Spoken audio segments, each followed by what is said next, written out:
Estamos aqui, Thaís Guaraná, Nathalie Leite, Cláudia Cravo, e nós viemos debater um pouquinho sobre como tratar nutricionalmente o paciente com doença hepática gordurosa não alcoólica. É um tema impactante, atual, mas que gera muito conflito na hora de trabalhar em cima dos dados nutricionais. Então, nesse primeiro slide, eu trouxe para vocês essa meta-análise mostrando qual foi a proposta dessa meta-análise? Tentar dizer qual seria a melhor dieta para tratar o paciente com gordura no fígado, a gordura ectópica.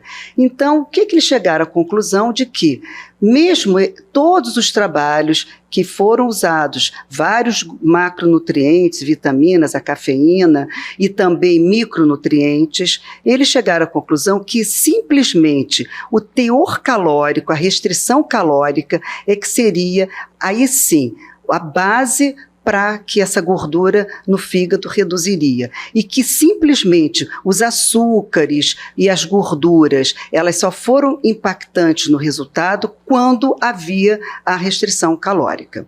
Como é que nós poderíamos, independente da restrição calórica, tratar os pacientes com doença hepática gordurosa que não são exclusivamente obesos? Porque isso é uma entidade que a gente está vendo com muita frequência e está aumentando o número de pacientes com gordura no fígado que são magros.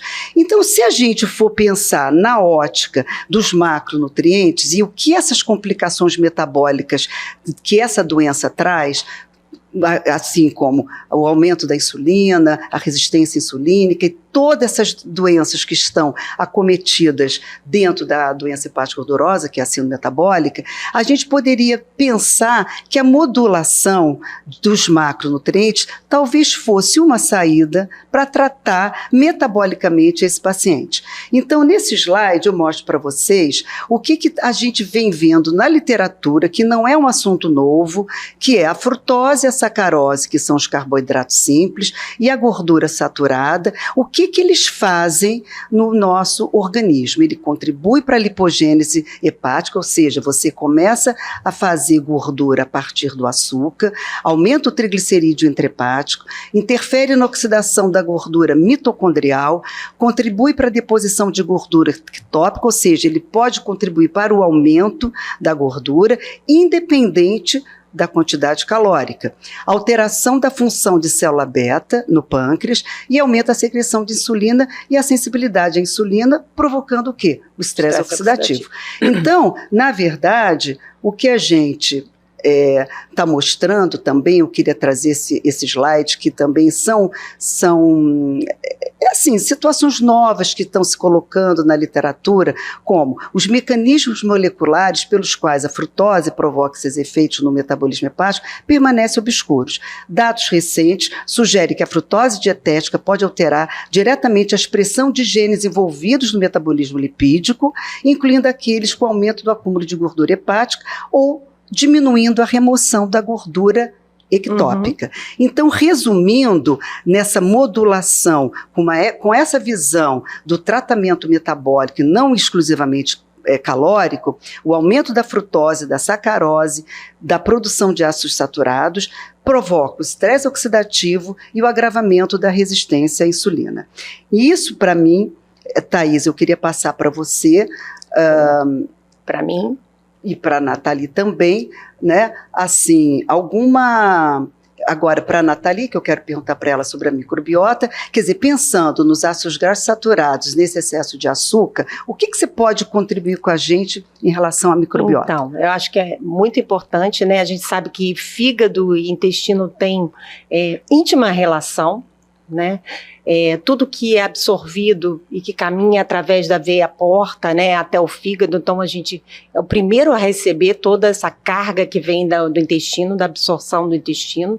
Ao mesmo tempo, o fígado derrama no intestino através da bile vários elementos que são extremamente importantes e que interferem com a microbiota. Então, daí a gente já começa a pensar que existe uma íntima relação do intestino com a doença hepática gordurosa não alcoólica. E a dieta tem enorme importância, como a Cláudia falou, sobre a frutose e o excesso de gordura na dieta, né? Elas têm um papel reduzindo como é que se diz, a variedade da composição da microbiota, o que a gente chama de disbiose. E isso pode levar, através de produção de produtos da própria microbiota, a uma inflamação do intestino, que aumenta a permeabilidade intestinal. E isso faz com que esses produtos vão ativar, né, receptores que são responsáveis pela inflamação, tanto sistêmica, né, como também no próprio fígado, levando então a tudo que a gente sabe que acontece com a doença hepática gordurosa não alcoólica, né? Inflamação, progredindo para fibrogênese. Então, eu acho que isso tem um papel muito importante.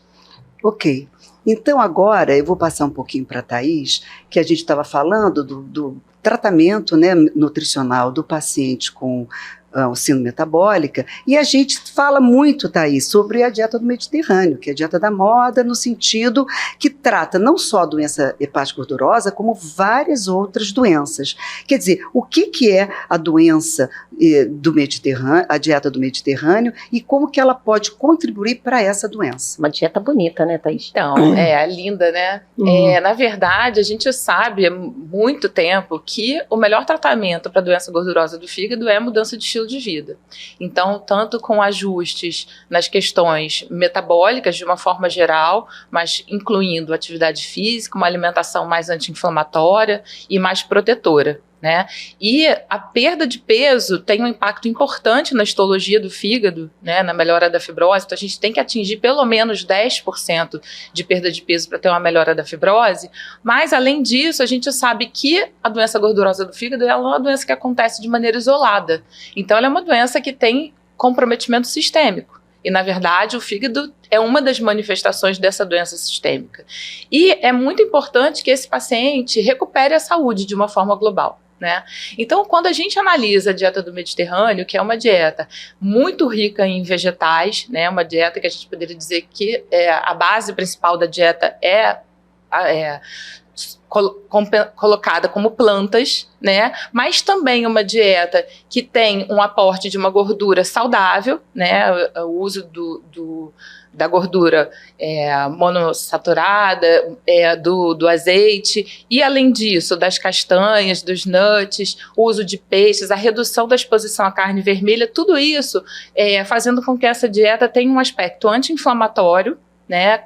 Com polifenóis, flavonoides, que vão ter uma ação importante na proteção do fígado, mas também na proteção das causas principais de complicação desses pacientes. Então, quando a gente olha os pacientes com doença gordurosa do fígado, a principal causa de mortalidade não é o fígado, é a doença cardiovascular e a neoplasia não hepática, né? Então, a gente precisa olhar para esse aspecto também quando olha para a dieta. E a dieta do Mediterrâneo tem muitos estudos olhando para os aspectos cardiovasculares, do metabolismo ósseo, do risco de neoplasias malignas, em que a gente vê que tem proteção importante. Isso está principalmente associado a um alto teor de fibra dessa dieta, a um alto teor de antioxidantes, né, polifenóis, flavonoides, e também a pouca presença de macronutrientes que a gente poderia dizer que tem um aspecto pior na doença, de risco, né? De risco. Então, a gordura saturada, o carboidrato refinado, né? Que também, como a Nathalie falou, favorece essa proliferação bacteriana específica, né? Inclusive, tem estudos mostrando que pacientes com obesidade tem um perfil de microbiota intestinal totalmente diferente dos indivíduos que não têm síndrome metabólica e obesidade. E que isso tem um impacto grande no processo inflamatório sistêmico. Agora, uma coisa que você comentou no início que eu acho importante e que a gente tem falado muito hoje é a questão da epigenética, né? Então, aquele indivíduo ele tem um gene que pode, num determinado ambiente, manifestar uma neoplasia, manifestar doença cardiovascular e manifestar doença gordurosa do fígado. Mas se eu coloco aquele gene num ambiente diferente, num ambiente protetor, né, onde eu tenho uma gordura que não é maléfica para o organismo, onde eu tenho a presença de fibras, de flavonoides, polifenóis, esse gene não vai expressar aquela doença, né? Então, acho que esse é um dos mecanismos que pode explicar essa questão, até que se fala da frutose, né? A gente ainda não entende exatamente quais são os caminhos pelos quais esses macronutrientes considerados ruins podem levar à doença, tanto no fígado como doença sistêmica na síndrome metabólica. Mas, muito provavelmente, isso tem uma relação importante com a epigenética e expressão gênica, né? E aí, Exato. quando a gente tem na dieta do Mediterrâneo a exposição a substâncias protetoras, antioxidantes, anti-inflamatórias, a gente teria um benefício para essa doença. Então, Thaís, a gente poderia dividir assim, mais ou menos em 2 grupos, né? A dieta do Mediterrâneo, ela funciona como estilo de vida. Então, a gente tem que pensar que eu tenho um paciente que é um indivíduo, que não tem doença, da qual essa dieta, que aqui está resumindo nesse trabalho, onde eles fizeram um compilado do modelo da dieta mediterrânea, a gente tem vários modelos, e o paciente que já está doente. Porque o paciente que está doente, essa dieta é uma dieta muito rica em carboidrato, né? Composto. Então, ela é uma dieta, como você disse, os fitoquímicos é que fazem a diferença. Então, o azeite em quantidades muito elevadas e muito elevadas em quantidades de carboidratos complexos. Isso não facilitaria o paciente obeso a emagrecer. Então, talvez nós devêssemos pensar algumas substâncias para poder tratar esse paciente. Ou seja, vocês podem observar que, surpreendentemente, 1,5 porção de frutas. A gente fala em frutos, mas eu poderia falar aqui em sucos, em bebidas que têm açúcar na composição. Então, a recomendação de um paciente eutrófico normal, esquecendo a recomendação para a dieta específica do fígado, são de 3 porções de fruta. Só que comportamentalmente as pessoas não entendem, então comem muitas frutas. Sim. E a gente chega a ter pacientes no nosso ambulatório que come de 10 a 15 porções. E eu penso, Cláudia, que esse é um aspecto importante, né, da avaliação individualizada. Então, esse planejamento, ele tem que ser um planejamento personalizado, porque não existe uma fórmula que vai funcionar para todo mundo. É como você falou, né, se o paciente precisa perder peso, eu tenho uma dieta que está rica em carboidrato, apesar de ser um carboidrato bom e complexo, eu vou precisar ajustar. E aí eu acho que esse é o impacto, essa é a importância de ter um trabalho onde você tem o médico, o nutricionista, o educador físico ajustando, né, esse programa, porque esse paciente vai precisar de um protocolo, de um programa que entre na realidade dele, né, que caiba na realidade dele, tanto financeira como social, como de estilo de vida de um modo geral. Né? Momento, então, assim, né, psicológico também do paciente também. E se ele é um paciente que a gente está propondo, porque muitos trabalhos que falam sobre dieta do Mediterrâneo, eles falam inclusive que a dieta do Mediterrâneo ela não é uma dieta propriamente dita, ela é um estilo de vida. Né? No Mediterrâneo as pessoas têm o hábito de fazerem essas refeições com esse perfil, geralmente reunidos com família, com amigos, tem uma questão da rede social em volta, tem uma questão da atividade física envolvida, então tem todo um impacto de uma programação que vai muito além só da questão alimentar.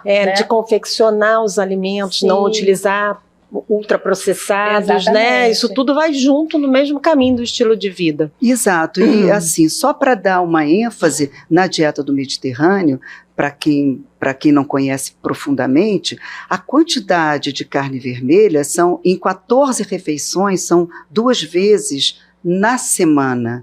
A quantidade, porque nós temos nas gorduras dos laticínios os piores ácidos graxos saturados. Você vê que a porção é muito aquém do que nós comemos na nossa dieta ocidental.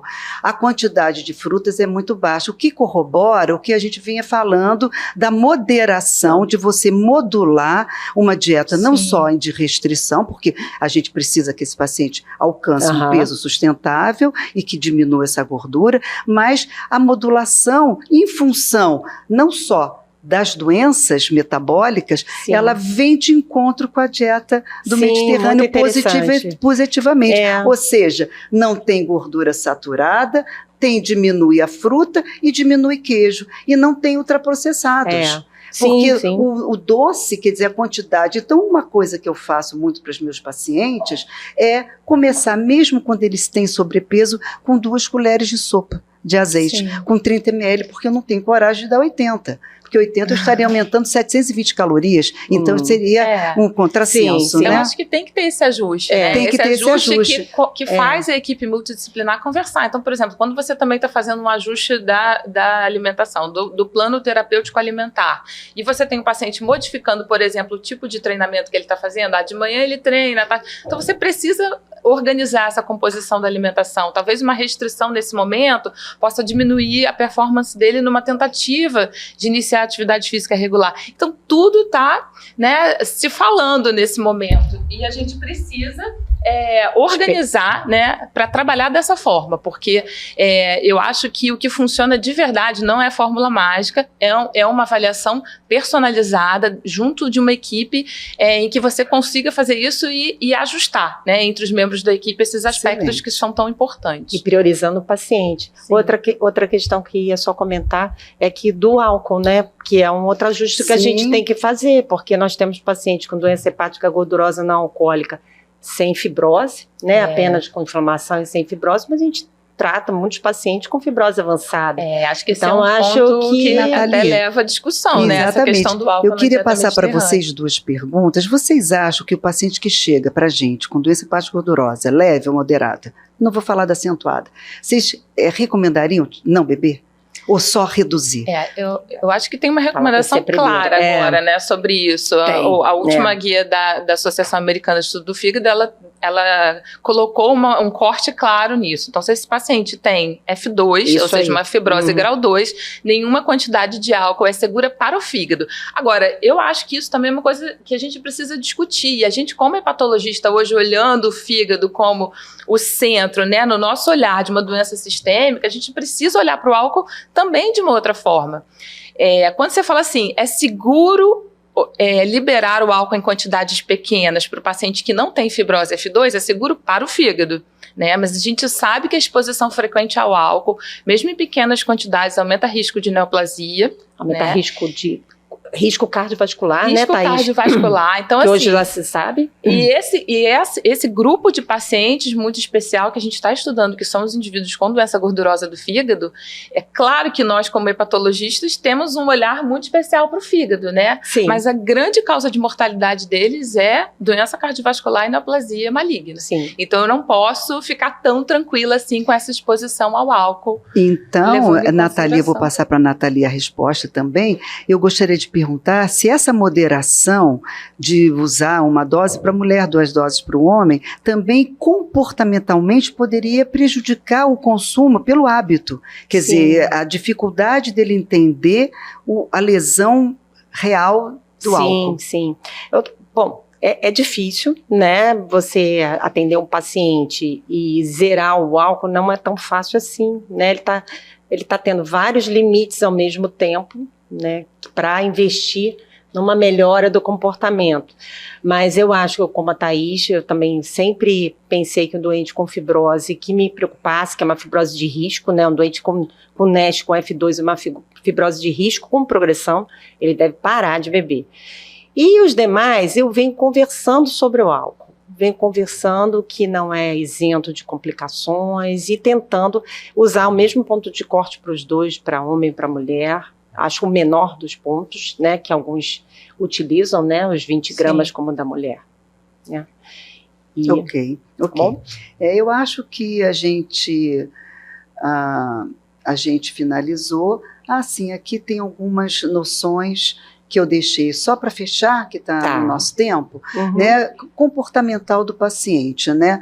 O paciente ter noção do seu peso, acho que é importante para que ele possa controlar o que ele come, pelo menos identificar o principal desvio, né, se ele tem uma compulsão alimentar. Hoje em dia, identificar os traços de ortorexia, que é aquela obsessão, que é a modernidade por alimentos saudáveis, e evitar o frutolismo do adulto, que era uma entidade que só existia na criança, mas que agora no adulto isso está acontecendo, que gerando vícios comportamentais para uso excessivo de frutas, alimentos saudáveis. Isso é uma coisa muito interessante e essas entidades parece que vão entrar no DMS-5. Né? A restrição do obeso na restrição calórica e focar nos macronutrientes em função do que a gente falou, açúcares, doces, bebidas com açúcar, excesso de frutas, sucos naturais, nos processados porque vem adicionados de açúcar, então não é comer um processado, mas são consumo exagerado, por isso que tem que individualizar, como disse a Thaís, e as gorduras saturadas. E no magro, focar no macronutriente, porque o magro já é magro. Sim. Se ele emagrecer, claro que ele vai perder peso quando ele tirar açúcar, suco, frutas e gorduras e doces, mas e se movimentar. Claro. Né? Isso. Que eu acho que seria o principal. E, assim, em curto prazo, um plano alimentar mais restrito, mas no paciente crônico é preciso intervalar o tratamento, com tratamento de manutenção de peso, o paciente não consegue, diminuir carboidratos simples, eleger 3 grupos para exclusão, seria uma ideia, só como uma ideia.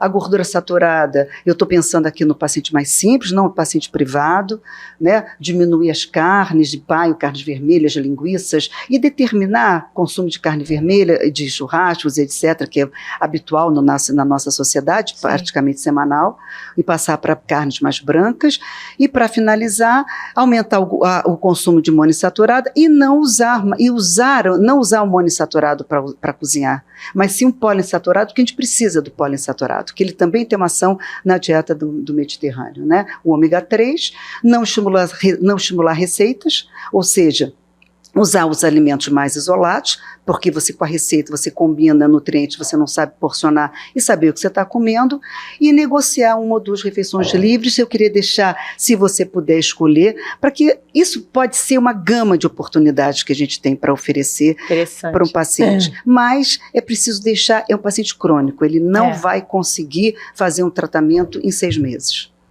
Né? Eu acho que era isso, né? Perfeito. E vocês querem falar mais alguma coisa? Podemos fechar? Acho que podemos. A única coisa da dieta, assim, interessante, que a gente usa dieta monótona, às vezes, para os nossos pacientes com menos recurso, né? E que funciona, se você repetir mais ou menos igual, um doente que precisa controlar toda a parte de diabetes, e, né, repetir mais ou menos o padrão do que você orientou sempre. Porque ajuda, não varia, você não tem muito o que errar. Quanto menos, é mais, né? Bom, também.